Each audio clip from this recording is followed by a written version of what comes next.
स्वराज्य मेरा जन्मसिद्ध अधिकार है, मैं इसे लेकर रहूंगा। नमस्कार दोस्तों, स्वागत है आप सभी का हमारे इस YouTube चैनल में। आज इस वीडियो में हम लोकमान्य बाल गंगाधर तिलक का संपूर्ण जीवन अध्ययन करने वाले हैं। तो इस वीडियो को हम 4 भाग में देखेंगे। पहला भाग में प्रारंभिक जीवन का अध्ययन करेंगे, दूसरे भाग में शिक्षा और प्रारंभिक कार्य, तीसरे भाग में स्वतंत्रता संग्राम में योगदान, चौथे भाग में प्रमुख विचार और उनके लेखन और 5वें भाग में अंतिम समय। पहले भाग में प्रारंभिक जीवन और शिक्षा। बाल गंगाधर तिलक का जन्म 23 जुलाई 1856 को महाराष्ट्र के रत्नागिरी जिले में हुआ था। उनके पिता का नाम गंगाधर रामचंद्र तिलक था, जो एक संस्कृत के विद्वान और शिक्षक थे। उनकी माता का नाम पार्वती बाई था।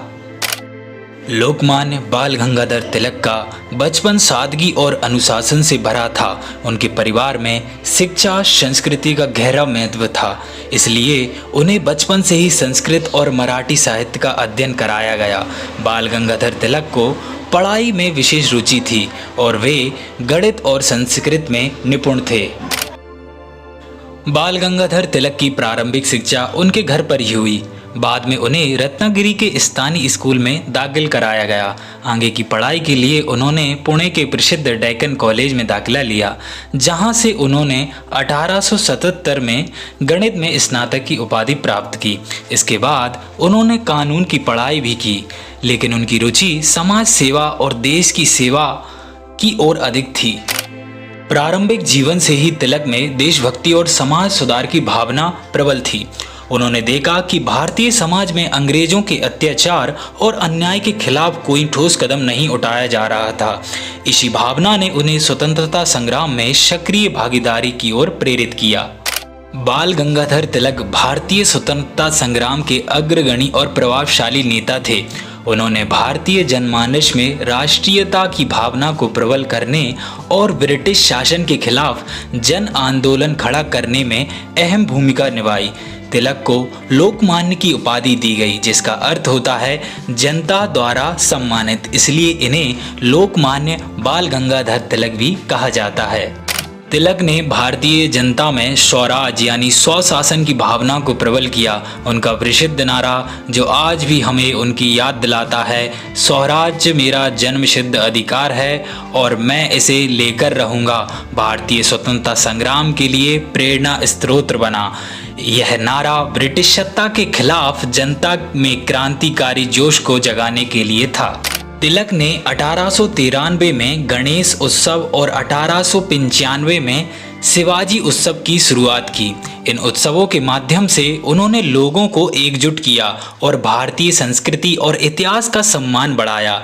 ये आयोजन ब्रिटिश सरकार के खिलाफ जन जागृति लाने के माध्यम बने। स्वदेशी आंदोलन। तिलक ने 1905 में बंगाल विभाजन के विरोध में स्वदेशी आंदोलन को समर्थन दिया।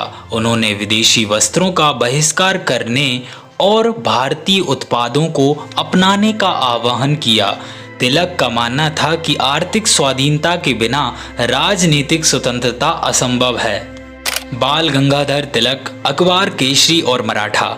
तिलक ने अपने अखबार केसरी, जो कि मराठी में था, और मराठा, जो कि इंग्लिश में पब्लिश होता था, के माध्यम से ब्रिटिश शासन की नीतियों का कड़ा विरोध किया। इन अखबारों के लेखों में तिलक ने ब्रिटिश अत्याचारों की आलोचना की और भारतीयों को जागरूक किया।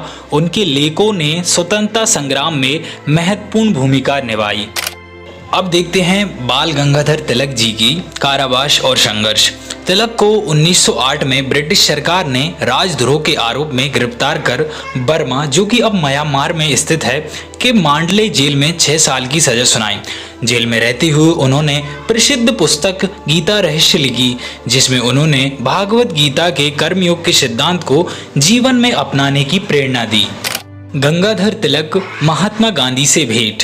महात्मा गांधी के साथ तिलक के संबंध बहुत अच्छे थे। हालांकि दोनों की विचारधाराएं कुछ हद तक अलग थीं। गांधी जी अहिंसा के पक्षधर थे, जबकि तिलक उग्रवादी आंदोलनों का समर्थन करते थे, लेकिन दोनों का उद्देश्य भारत को स्वतंत्र कराना था। तिलक ने गांधी के नेतृत्व को भी समर्थन दिया और उनके साथ मिलकर स्वतंत्रता के लिए काम किया। अब बात कर लेते हैं बाल गंगाधर जी के निधन के बारे में। तिलक का स्वास्थ्य 1920 में और भी बिगड़ गया और 1 अगस्त 1920 को मुंबई में, तब की जो बम्बई कही जाने वाली थी नगरी, में उनका निधन हो गया। उनके निधन से पूरे देश में शोक की लहर दौड़ गई। लाखों लोग उनके अंतिम संस्कार में शामिल हुए और उन्हें श्रद्धांजलि दी। उनकी मृत्यु के बाद महात्मा गांधी ने उन्हें आधुनिक भारत का निर्माता कहा। बाल गंगाधर तिलक ने भारतीय स्वतंत्रता संग्राम को एक नई दिशा दी। उनकी विचारधारा और उनके द्वारा चलाए गए आंदोलनों ने भारतीय जनता को जागरूक किया और स्वराज की लड़ाई को प्रबल किया। उनकी राष्ट्रभक्ति और दृढ़ता आज भी भारत के स्वतंत्रता संग्राम के इतिहास में स्वर्ण अक्षरों में अंकित है। तिलक का अंतिम समय उनके जीवन की उसी महान भावना को दर्शाता है जिसने उन्हें एक अद्वितीय स्वतंत्रता सेनानी, समाज सुधारक और राष्ट्रवादी नेता बनाया। उनका योगदान भारतीय स्वतंत्रता संग्राम में हमेशा अमूल्य रहेगा और उनका नाम इतिहास में स्वर्ण अक्षरों में लिखा जाएगा। अगर आपको हमारा यह वीडियो पसंद आता है तो हमारे इस चैनल को जरूर सब्सक्राइब कीजिए। मिलते हैं अगली वीडियो में। धन्यवाद।